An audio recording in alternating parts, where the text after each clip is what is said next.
They had technical issues or something. They had more yesterday.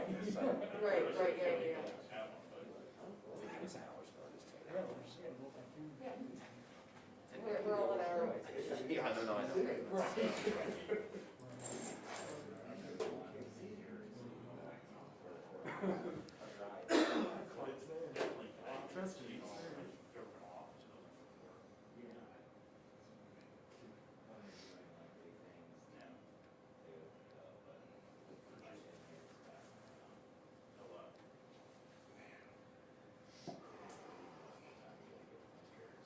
Password for the schools.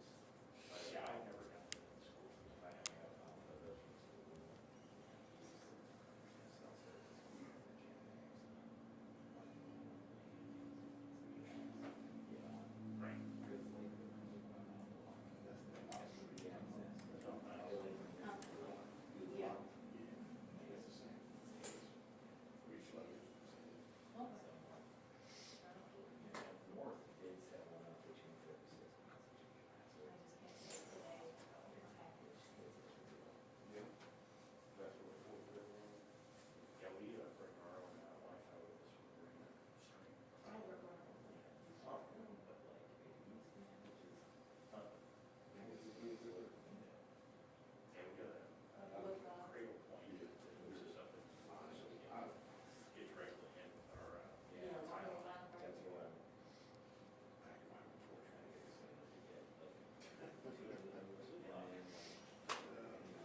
on just a minute, because we're waiting on one other news crew.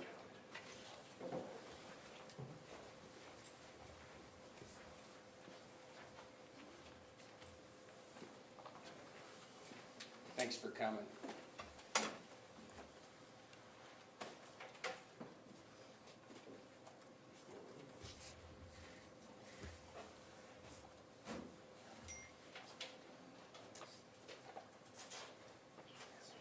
Sheriff just wants to know our live feed is up. Okay, thank you.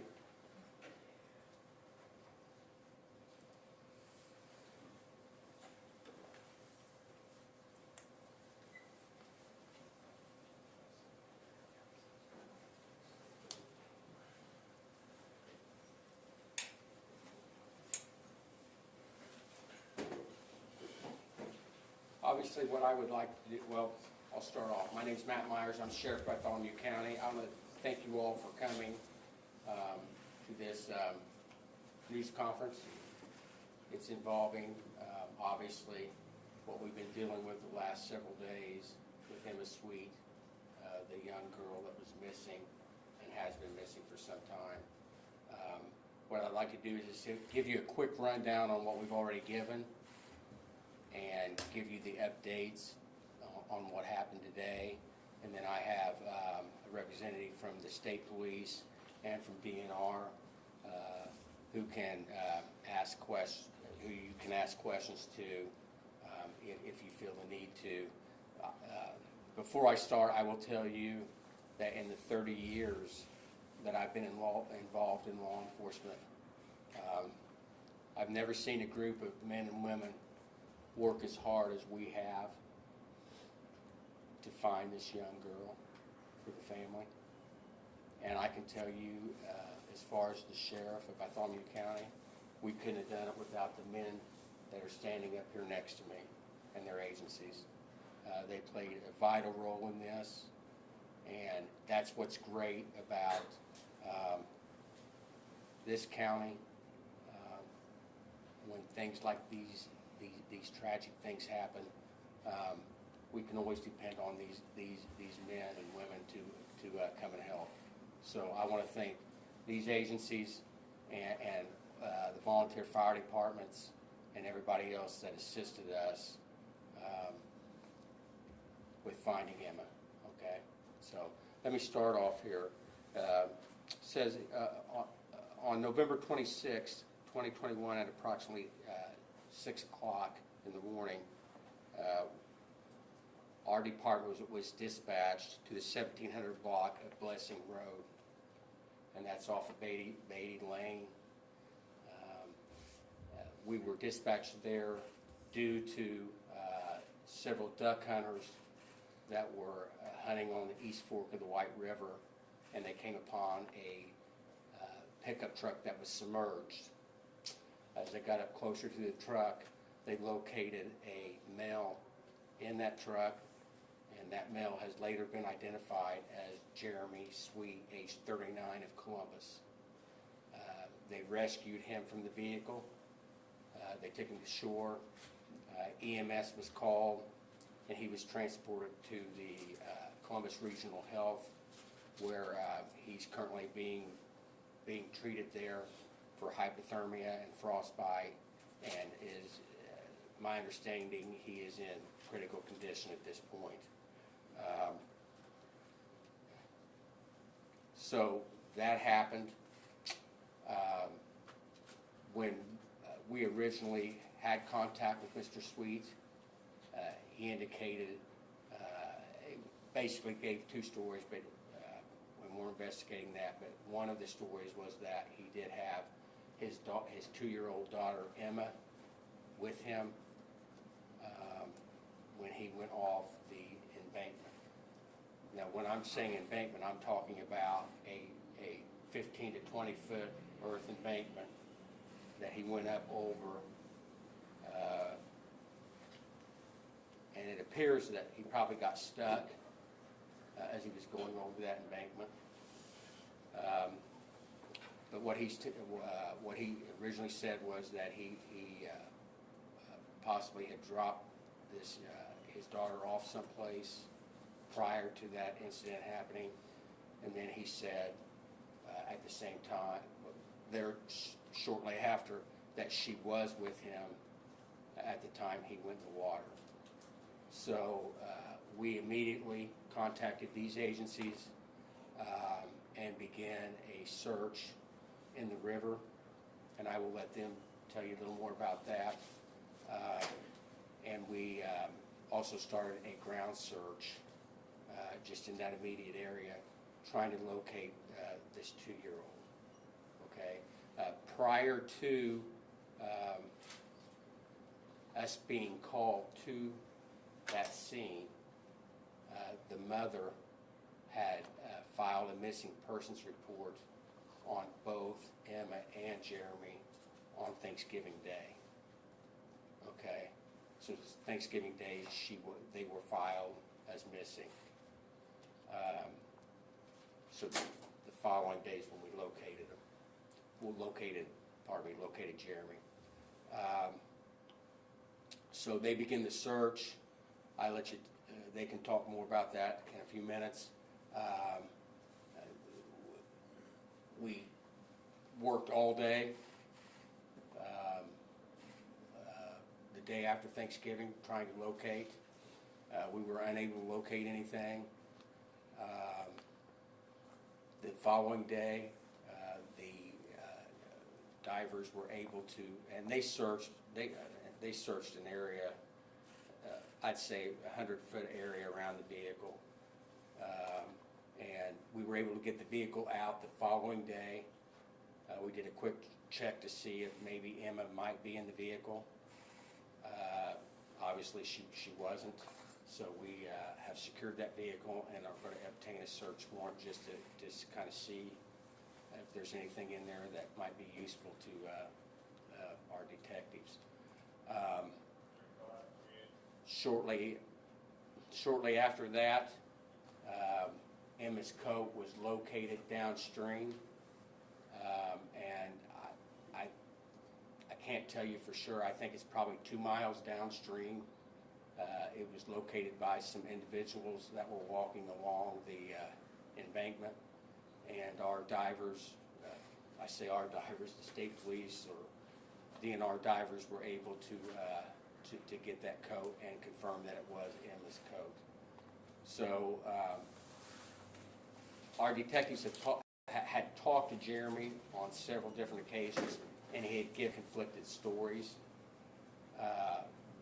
But it made us believe that probably she was in the water with him.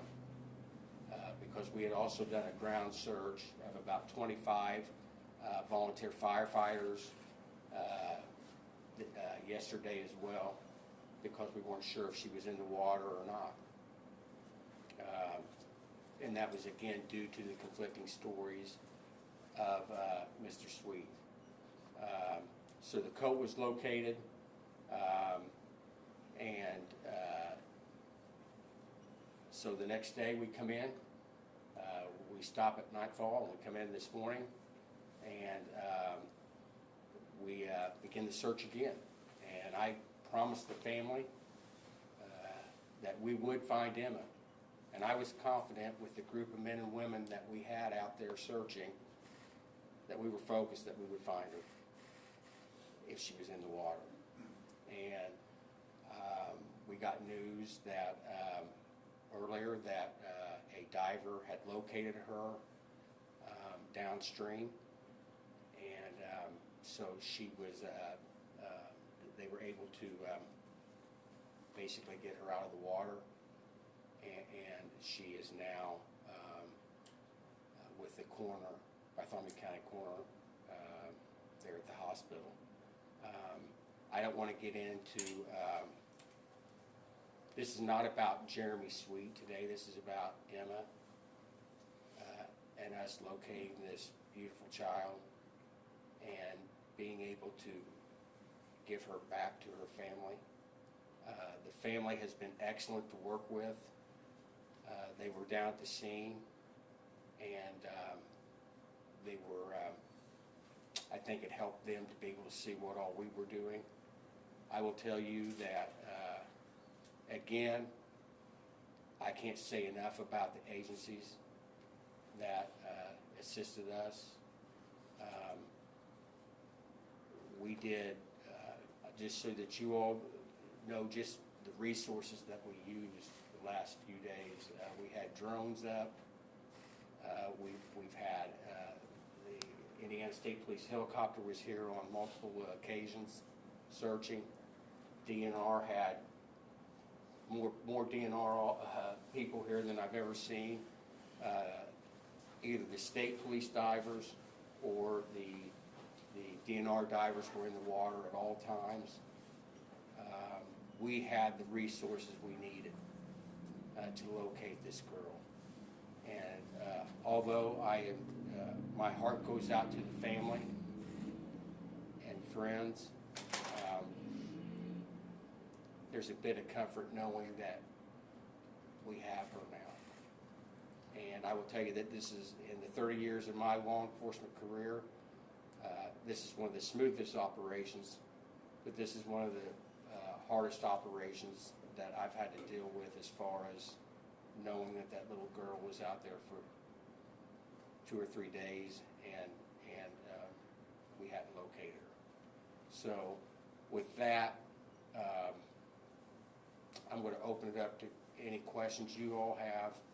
I know that the family would like to, there's a spokesman from the family that would like to say a few words, but I think we can wait and make sure we get your questions answered. So if you have a question for either the state police, DNR, or myself, we have divers up here that were actually in the water, and Detective Holderness, who is the lead detective for the sheriff's office. I will tell you that Mr. Sweet, the only thing I will say is that he's currently in the hospital. I did say earlier, not today, but earlier, that they did find a needle on him. And so, paraphernalia, so he has been placed on a 72-hour hold so that we can continue to investigate and get our reports over to the prosecutor's office. So once he leaves the hospital, he'll here at the Bartholomew County Jail. So again, but I would rather make this about Emma than speculate on Jeremy or what his condition was or what he was up to. Okay, so any questions? When you say downstream, about how far? Can you answer that? Okay. So she was located approximately 2.5 miles downstream from where the vehicle was located initially. Sir, could you give your first name? Yes, Captain Jet Quillen, Jetquillen. What emotionally have you guys, all of you all been out there for the last several days searching for Emma? Obviously you probably want to, anyone wants to find her alive. Emotionally, physically, has this taken a toll? Is this difficult for you? So I'm Stephen Wheelis. I'm a sergeant with the Indiana State Police out of their sales post. As the sheriff alluded to, first off, we'd like to, our hearts go out to the family that's dealing with that tragedy and the loss that they're going through. But it is a rural area, and we rely on each other in smaller communities for our agencies to all come together when we have an investigation like this, because we need to pull our resources. Like the sheriff said, state police had divers in the water all 3 days, actually, and 2 of our divers are here today that were in the water all 3 of those days. You know, it's very emotional for those guys. They all have families, and it's hard for us to distance ourselves from that situation when you're dealing with the loss of a child. It's hard for those guys to not picture that being their child. So it's very taxing and tolling emotionally, and we certainly give them the resources and the opportunity to deal with that they'll undoubtedly go through from time to time. But a lot of man hours was put into this investigation, and definitely not the outcome we wanted. But hopefully, with the new information that's come up today, we'll be able to provide some of that closure to the family. Phrasing this, not focusing on Jeremy, but to get an idea of the area, because we can't get all the way back here to get video, but just is that Sweeting Road, does it come up to the White River? Is it a situation where if somebody theoretically was driving along it and was impaired, could they end up in the river? I guess, kind of give us an idea of what the terrain looked like back there near where you originally, the vehicle was near the water. Do you That makes want to sense. answer Yeah, like this? so where there is access to the river back in that area, but it is a access that you would have to go off-road and drive over a barrier to get to the water. And not to get too far into the investigation, but obviously that is something that's being looked at, because it's not a scenario where you can just accidentally drive into it. Jen, how deep was the water where she was found, and details about what time she was found and how many divers were involved in the operation? I don't have those specific details right now, but I can get those to you, absolutely. Can you describe the conditions out there? Yeah, so obviously with the weather that we're experiencing now, search-wise, it's not the worst conditions, but anytime you're outside in the elements, in the water as the divers were, or in the boats, or walking along the shorelines, it does tax you a little bit. The water levels are decent. They're not fast-moving water. It's not flood stage, but having such a broad area to search, it is taxing on the personnel that's out there doing their job. And how much were there problems with trees in the water, debris in the water, all that sort of thing? Did that cause problems in searching for Emma? So anytime you are searching a moving body of water, a stream, a river, anything like that, you're going to have what we call strainers, small debris piles in those bodies of water. And those typically, it's just like if you're at home cooking and you are pouring out your spaghetti into a colander and strain it out. Those typically catch items. So obviously those do cause some obstacles for us. They're not always stable for divers to search. So we try to utilize sonar or anything like that we can try to mitigate any danger for our personnel. But as far as operating boats, they're obstacles for getting around when you're doing water-based searches. So yeah, those obstacles were there, and they were dealt with as we came upon them. Was she found in debris, or was she found by sonar, or was she found literally by a diver coming upon her? So she was located next to a debris pile. I don't want to get into too many specifics, but yes, she was located next to a debris pile. Yesterday it was believed that the current may have, it caused her jacket to be found where it was yesterday. Was she closer to where her jacket was?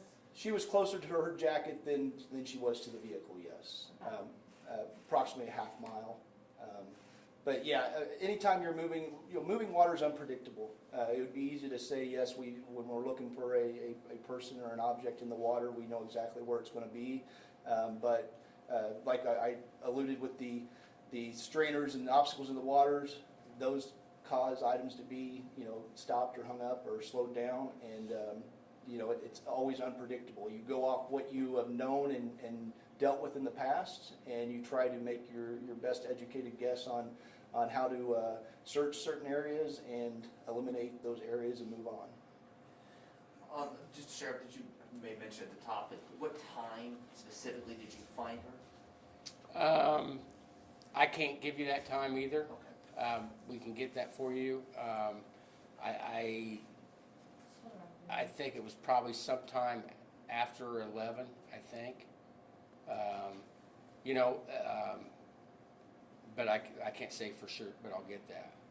I'll get that for you. But again, I want to restate, and I look at these gentlemen's faces that were out there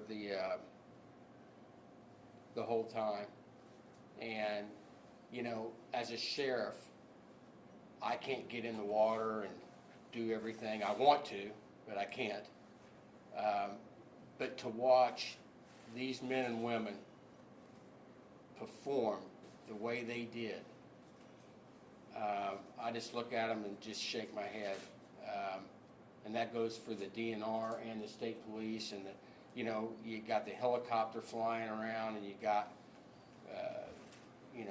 people on the ground searching, and I told the family, I said, you know, I cannot think of anything else that we can do as far as resources. And you know what? That makes me very proud. It's a bittersweet day. And what I mean by that is I'm very proud of the men and women that went out and did what they had to do on a holiday weekend. But my heart goes out to the family. And in fact, we, you know, when they first found out, our chaplains were there and we were able to pray with them. And there were some tears shed. And I'm sure they were shed by not only the family, but some of the first responders. That's just kind of like the sergeant said, this affects all of us. I haven't slept. And the longer this goes, the more pressure we feel because we want closure for the family. And I was starting to feel the pressure because this could have dragged on much longer. But I think because of the efforts that were made by the professionals that were out there, the family didn't have to suffer for weeks. And that, to me, says something. And, you know, you can look at these men, and they do look tired. And do any of you two want to say anything about the, on behalf of the other people, or just that you weren't going to leave until you found her? I think they made up their mind they weren't going to leave until they found her. And that's the thing, you know. They're professionals, and it's just I haven't even taken all this in yet, so I'm sure they haven't either. I'll have to go home and think about this for a while. But you know, I keep thinking about the family, and a beautiful, beautiful girl. Beautiful girl, but you know, she is in good hands. And I told the family, and the family has faith. Good family. And you know, that's the one aspect of the investigation. Now it goes into another aspect, and I'm not going to get into the other aspect of the investigation at this point. Today is Emma's day. And Emma will talk to us, and we'll find out more from her as this goes on. And we'll let Detective Holderness and the others continue with what they're doing. But you know, it's like I told you yesterday, we wouldn't meet again until we found her. Well, we're all here, and we found her. So, you know, I want to thank the community.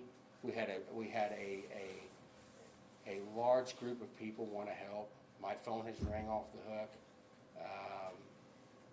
My email, I'm sure these guys have had the same thing. Just a lot of support and outpouring from the community for this family. We've had people call and want to bring the responders food and water and things like that. So the community's connected to this case. And they, you know, and they wanted to find Emma as well. I would say one thing, and I said it yesterday, and I mean this: social media is a bad thing, and there's a lot of things that are put out on social media that just aren't true. And like any tragic case, people get on and they put out bits and pieces that they may add to, or they may not put exactly what was said, and that does nothing but hurt the family. It hurts the investigation, the first responders, and it hurts the community. So I would again tell people, you know, in Bartholomew County, I'm your sheriff. I would expect for you to get your news from a reliable news source such as you all or the press, don't get it off social media, because a lot of times it's just not true. And people can post whatever they want without their names and all that kind of stuff, and it's just not a bad thing. Pardon me, it is a bad thing. It's a bad thing for the family, and it hurts the family. So please, watch what you put on social media. We're better than this. Have empathy for the family, because they're the ones that have to go through this suffering. And with that, does the family member want to come up and say a few words? And I asked that you not get into a lot about the investigation, but he would just like to speak briefly.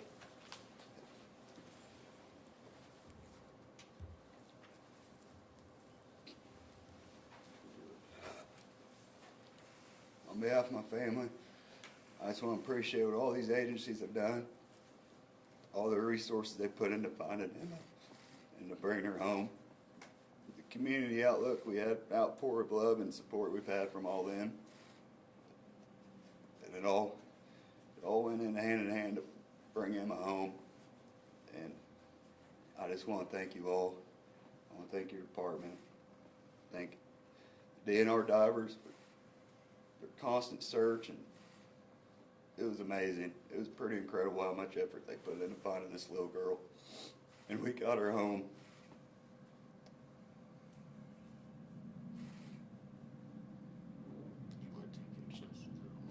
I'm not taking any questions. Is there anything else, Melissa?